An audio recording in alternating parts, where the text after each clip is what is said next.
Bora para as dicas de resolução de exercício então, tá? Vamos realmente aprender o que tem de melhor para você garantir o seu diploma, o seu certificado já já. Maravilha! Bora para as técnicas então. Bom, eu vou passar por esse documento aqui, tá? Talvez até você já conheça ele, a gente abriu ele publicamente, mas eu vou levar você a outro nível de compreensão sobre esse documento aqui, tá? Ele tem bastante coisa legal, muita coisa legal, mas algumas coisas estão escondidinhas e eu vou trazer só para você aqui que está fazendo parte desse grupo privado nosso aqui, ok? Então isso é um e-book, né? Um livro, a gente chama e-book porque é um livro digital, né? Vem o E aí, de e-book, tá? E ele realmente comprime, ele resume, ele dá 5 técnicas muito poderosas para que a gente garanta o seu certificado, para que você garanta o seu certificado, ok? Vamos lá então. Aqui tem uma historinha, papapá, vamos pular isso aqui e vamos lá, ó. Não esqueça do seu objetivo. Pessoal, é impressionante, né? Sempre os principais erros e as tragédias é porque as pessoas erraram nas coisas mais básicas, tá? E eu lembrei agora do acidente lá do time de futebol, que chegando o avião caiu, né? Por que foi uma tragédia gigantesca? Porque ele errou numa coisa muito básica, ele errou no combustível. Você não pode fazer uma viagem errando no combustível. Toda vez que você tem uma tragédia, lembre sempre disso, você vai ter um erro básico, você vai ter um erro estrutural. Um detalhezinho não causa tragédia. Ah, fiz uma viagem, peguei minha família, coloquei no carro, bum, esqueci de pegar água para a gente beber, a gente não vai poder parar na estrada. Tudo bem, eu vou viajar 4, 5 horas, vai dar sede pra caramba, mas tudo bem, não vou causar uma tragédia, né? Agora meu carro não tem freio, agora eu vou pegar uma estrada que não tem posto de gasolina e eu não abasteci, né? Ou eu vou correr a 200 por hora colocando a minha família em risco. Então sempre uma tragédia é um risco básico, é um erro básico, é um erro estrutural, tá? Então a gente vai cuidar sempre das coisas mais importantes, porque é esses erros que geram tragédias. E a tragédia é você não sair com o seu certificado. Essa é a tragédia e você tá aqui e eu tô aqui para garantir que essa tragédia não aconteça na sua vida, ok? Vamos lá então?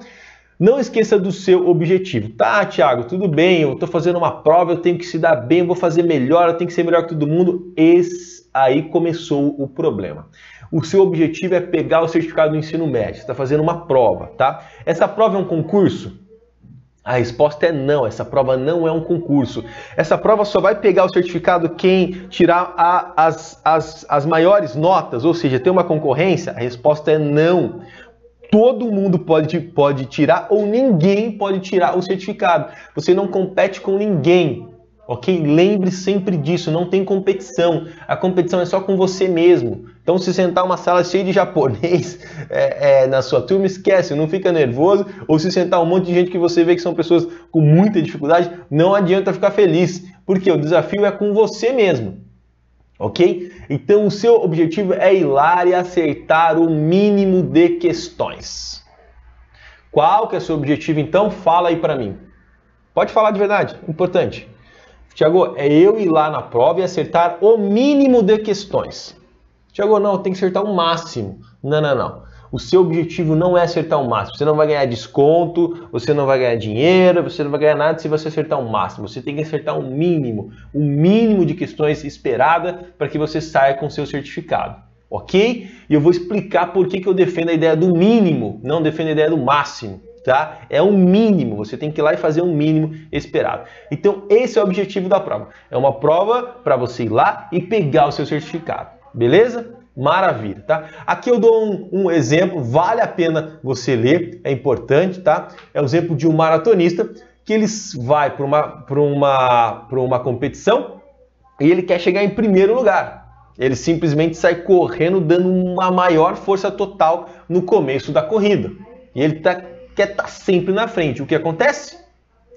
Automaticamente ele fadiga, né? Ele cansa, ele se esgota, ele se exaure, ele chega num limite dele antes do meio da corrida e acaba a brincadeira para ele. Muita gente é assim fazendo a prova. Então o cara começa a prova, ele fica louco, ele quer acertar tudo, ele não entende uma questão, ele não vai, ele quer ler 5, 6, 7 vezes, ele vai, ele fica... Você pode errar mais de 50% da prova, você pode errar mais de 15 questões. Uma questão que você não sabe, beleza? Pô, lembrei do Thiagão, não sei, deixa eu chutar. Outra questão que eu não sei, beleza, deixa eu chutar. Outra questão que eu não sei, beleza, deixa eu chutar. Outra questão que eu não sei, beleza, deixa eu chutar. Outra questão que eu não sei, beleza, deixa eu dar uma chutadinha aqui. Outra questão que eu não sei, beleza, deixa eu dar uma chutadinha. Outra questão que eu não sei, tá de sacanagem, né, professor Thiago? Gente, muitas vezes é assim, isso não pode afetar o seu psicológico.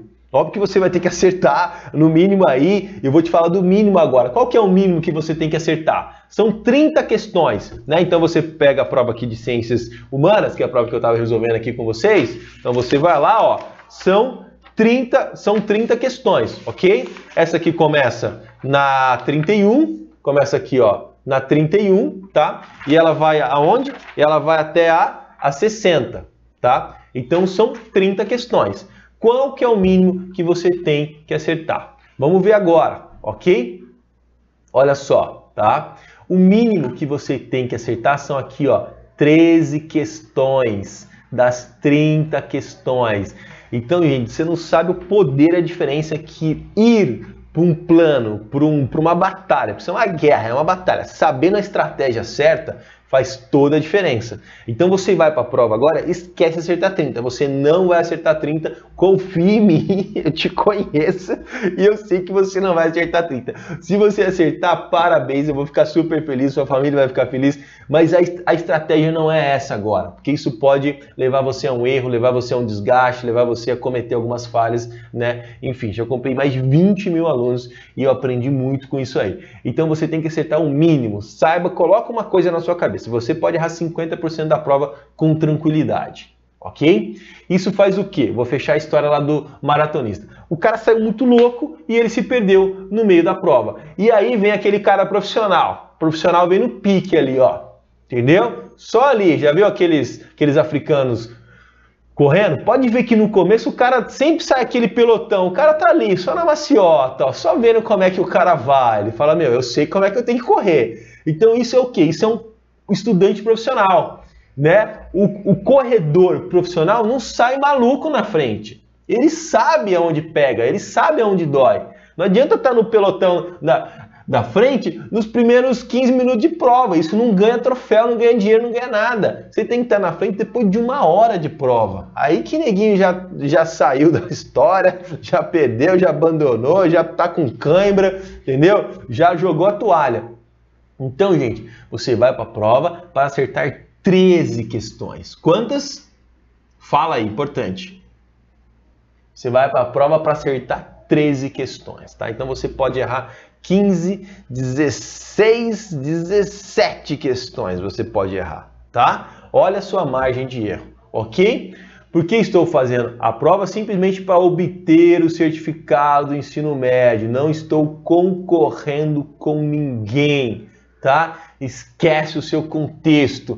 Ah, mas a minha sobrinha estudou tanto para a prova. Ah, mas o meu amigo fez um curso. Eu já vi gente não ir fazer a prova por causa disso, da vontade, vou te contar. Por que você não foi fazer a prova, João? Ah, não, a minha sobrinha estudou tanto, e o professor Thiago, eu não estudei nada e eu não fui fazer a prova. Bom, não entendeu o objetivo da prova. Se a sua sobrinha estudou pra caramba, faz cursinho, faz uma série de coisas, problema não, parabéns para ela, porque ela tem tempo, porque ela tá, entendeu? Vai na sua, vai no seu ritmo, entendeu? Faça o seu melhor, acredite nisso que vai dar um baita, mas eu tô falando de um baita resultado, entendeu? Ah, eu tenho um amigo que estudou, que fez, que é aluno de vocês, que está estudando há 1 ano, que você...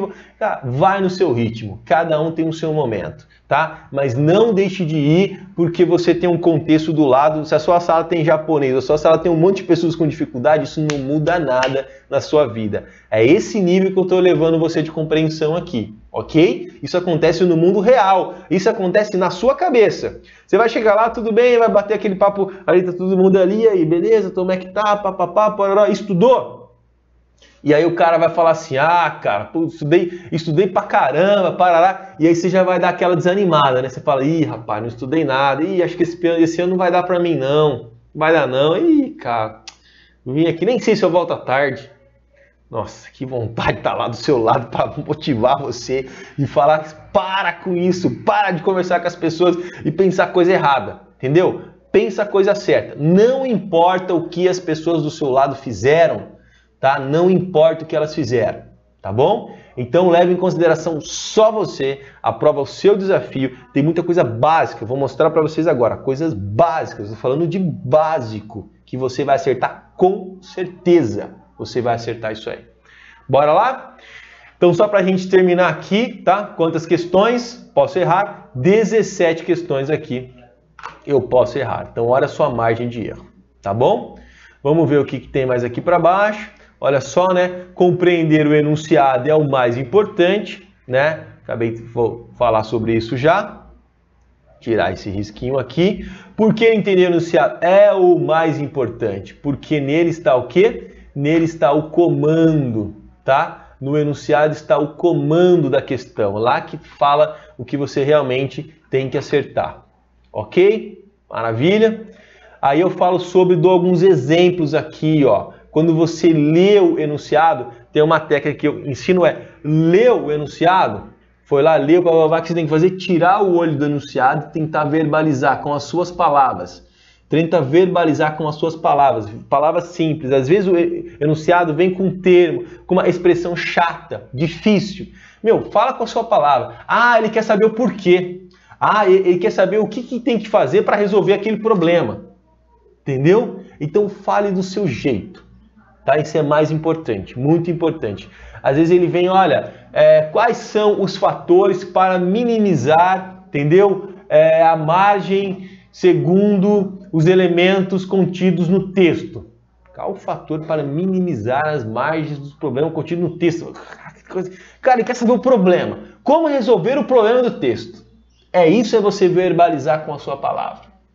Lê o enunciado, fala do seu jeitão aí. É isso que vai fazer você compreender totalmente diferente e fazer com que você chegue na alternativa correta. Beleza? Maravilha. Tá? Então aqui eu dou alguns exercícios importantes sobre isso aqui. Entender bem o enunciado irá te ajudar também a identificar se a questão é difícil ou não, entendeu? Saber muito bem o que precisa entender no texto, ir lá para o texto compreender perfeitamente, identificar as alternativas que não estão respondendo ao comando do enunciado. Cara, isso, olha só lendo bem e entendendo o enunciado. Você já vai matar desde a alternativa. Olha, não, o enunciado não perguntou isso. O enunciado não perguntou isso, a alternativa está falando isso. Então você já elimina isso aí, tá? Nós vamos ver na prática isso aqui depois em algumas questões, tá? A ordem de leitura, tá? Falo sobre isso aqui também, ok? Essa técnica aqui é muito legal e a gente vai usar muito aqui também, tá? Olha só. As pessoas costumam fazer um erro muito básico e eu vou trabalhar isso com vocês agora. Bora lá para a primeira questão nossa aqui, tá? Vamos lá, questão 32. Vamos resolver essa questão aqui, tá? Vou começar por onde? Começar pelo enunciado. Olha só, enunciado diz o seguinte: o uso da memória, criticada no texto, é um exercício de poder na medida em que... Olha, tira o olhinho do enunciado e fala. Ele quer saber que o uso da memória é um poder, tá? Por que o uso da memória é um poder que está descrito no texto? Então eu vou ler o texto para entender por que o uso da memória ela pode ser um exercício de poder. Entendi e vou para o texto agora. Vamos lá? Então vamos ler o textinho aqui, ó. Valendo. Qualquer brasileiro que tenha passado pelo ensino fundamental provavelmente já ouviu falar de cidade-estado grega, do Império Romano, do feudalismo, da Revolução Francesa, das guerras mundiais, né? De nomes como Nero, César, Napoleão, Hitler ou Stalin. Mas dificilmente ouviu falar das cidades-estados e urubás ou povos como Hausa, Bacombo, Maconde, né? Xhosa, Charrile, né? E da rainha Zinga, da musa Keita, ou Samura Machel? Então, olha só, até é difícil de ler, realmente nunca ouvi falar disso aqui. Então, o que ele está falando até aqui? Para um pouquinho no texto e entenda. Qualquer um que passou pelo ensino fundamental, leu e já entendeu tudo isso e não entendeu esses outros nomes aqui embaixo. Vamos entender por que isso aqui. Longe de querer fazer elogios aos impérios e heróis africanos, tudo isso aqui são heróis africanos. É preciso reconhecer a sua existência apagada dos nossos livros escolares. Então, o que o texto está dizendo para nós? O texto está fazendo uma crítica, né? Todo mundo que passa pelo ensino fundamental estuda a história de Roma, estuda a história da Revolução Francesa, estuda os estados gregos, mas não vê nada sobre as histórias dos heróis africanos. É isso que o texto está dizendo para nós, ok? Ponto final, entendi 100% do texto, ok? O que o enunciado tinha pedido para nós? Ele tinha pedido por que o uso da memória pode ser um poder, tá? Ou seja, se nós não conhecemos a história africana, né? Então, será que isso pode ser uma arma, pode ser um exercício de poder? Vamos ver? O uso da memória criticada no texto, tá? Por que está criticado, Tiago? Ele não falou mal.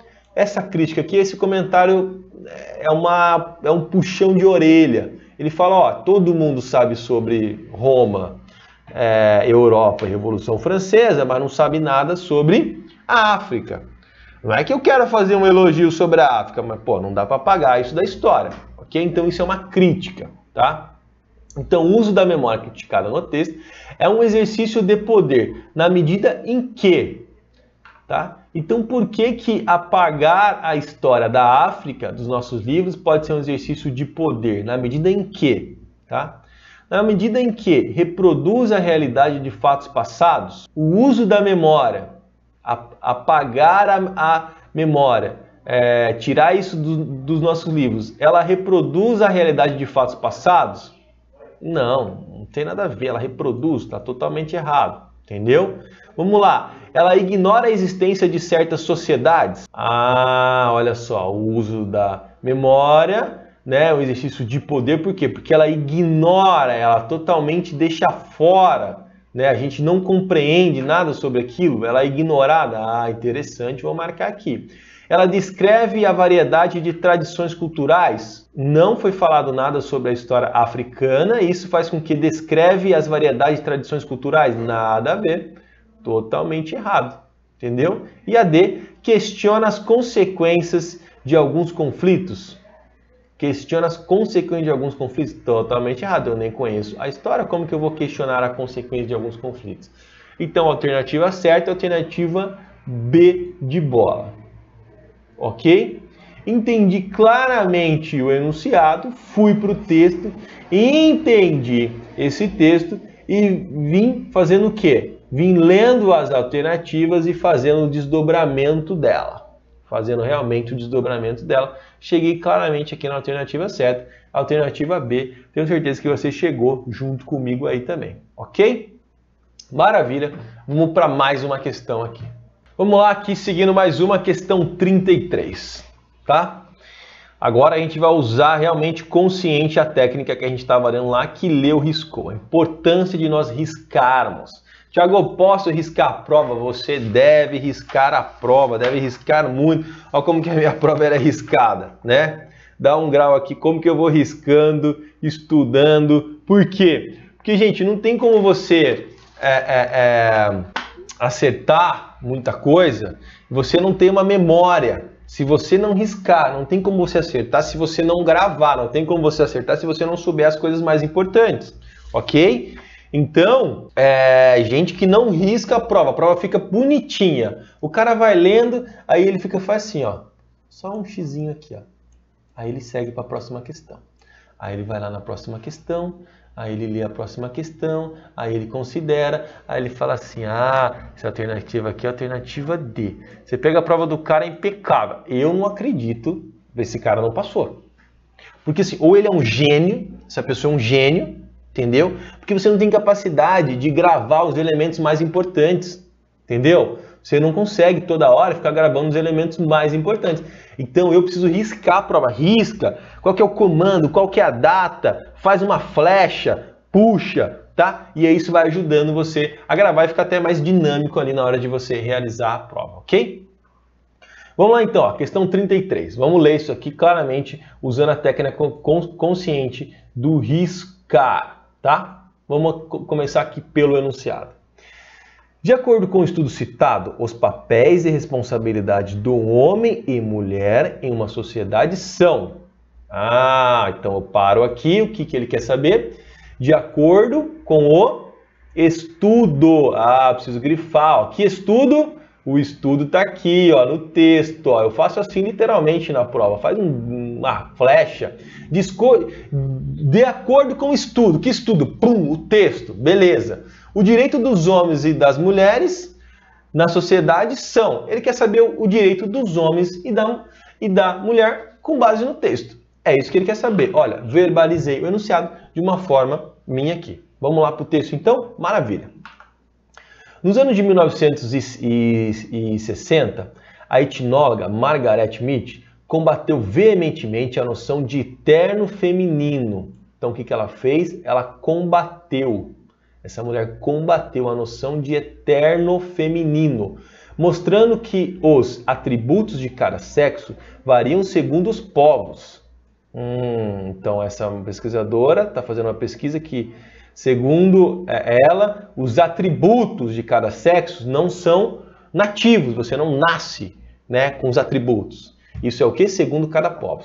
Por exemplo, entre os Arapeches na Nova Guiné, que ela estava estudando, era aos homens que se atribuíam traços de caráter geralmente considerados femininos, tá? Tais como sensibilidade, passividade e amor pelos filhos. Então, segundo ela, nessa sociedade aqui da Nova Guiné, aos homens que se atribuía sensibilidade, passividade e amor aos filhos, que na nossa sociedade é claramente atributos das mulheres. Não que o homem não tenha, mas é atributo, mais um atributo feminino. Ok? Entendeu o texto? Terminei aqui. O que essa mulher está falando? Ela está falando que esses atributos são de cada sociedade. O nosso atribui a passividade, a sensibilidade, ao sexo feminino. Nessa comunidade da Nova Guiné, eles atribuíram por alguma coisa cultural ali esses atributos ao sexo feminino. Thiago, eu não concordo com isso. Eu não concordo, isso aí está tudo errado. Deus fez... eu já falei lá atrás. Você tem que ter a capacidade de dividir, de separar a sua convicção daqui da prova. Não está em jogo a sua convicção. Aqui, tá? Está em jogo você chegar na alternativa certa. Tá? E a alternativa certa, ela está levando esse texto em consideração, tá? Então é isso que você tem que ter inteligência, calma e estratégia aqui para dividir isso aí, beleza? Então, beleza. Segundo a mulher, segundo o estudo acima, o texto, qual que é o papel do homem e da mulher na sociedade? Vamos ler? O papel do homem e da mulher na sociedade é... Eu vou ler direto sem grifar, sem riscar nada, para você ver a dificuldade disso, tá? O papel do homem e da mulher com base no texto é A. Economicamente estabelecidos, biologicamente definidos, culturalmente construídos, juridicamente atribuídos. Thiago, nossa, tá difícil, hein? É lógico que tá difícil. Se você lê assim, muita gente lê assim, você não vai conseguir resolver a questão. Agora vamos ler grifando e falando sobre cada uma das alternativas. Você vai ver que você vai chegar assim, ó, na primeira, na alternativa certa. Papel da mulher e do homem, segundo o texto é: economicamente estabelecidos, ou seja, eles são estabelecidos a partir da economia, de dinheiro, de valor. O texto falou sobre isso, que o papel do homem e da mulher é estabelecido a partir da economia. Não. Olha como é importante eu verbalizar, como é importante eu falar. Quando eu falo, fica gritante, né? O texto falou que é a partir do mercado, da economia, do dinheiro. Não falou nada disso. Preciso falar. Biologicamente definidos, ele falou que o papel do homem e da mulher está no nosso gene, está no nosso DNA, está biologicamente definido. Ele falou sobre isso. Também não, tá? Então o que eu faço? Eu risco. Olha como fica fácil, gente. Culturalmente construído, cada cultura constrói o seu valor, o papel do homem e da mulher. Pode ser, porque ele falou que a Nova Guiné aqui tem uma coisa que os valores são diferentes. Interessante. Vou fazer esse risquinho aqui. Juridicamente atribuído. Juridicamente quer dizer que a lei, a Constituição, a legislação atribui, homem, você faz isso, lei. Você... Gente, como é bom, né? A gente usar uma técnica boa e chegar na resposta, tá? Tenho certeza que você não teve nenhuma dúvida de chegar na resposta certa quando a gente lê assim. Leu falando, leu pensando e leu riscando, tomando decisão sobre cada alternativa. Na primeira vez que eu li seguido, você não chegou na resposta correta direto, você ficou em dúvida, entendeu? Então essa é a técnica, essa faz toda a diferença. Tem muitas coisas que estão aqui dentro que talvez você não tenha percebido, mas com os outros exercícios você vai perceber, tá?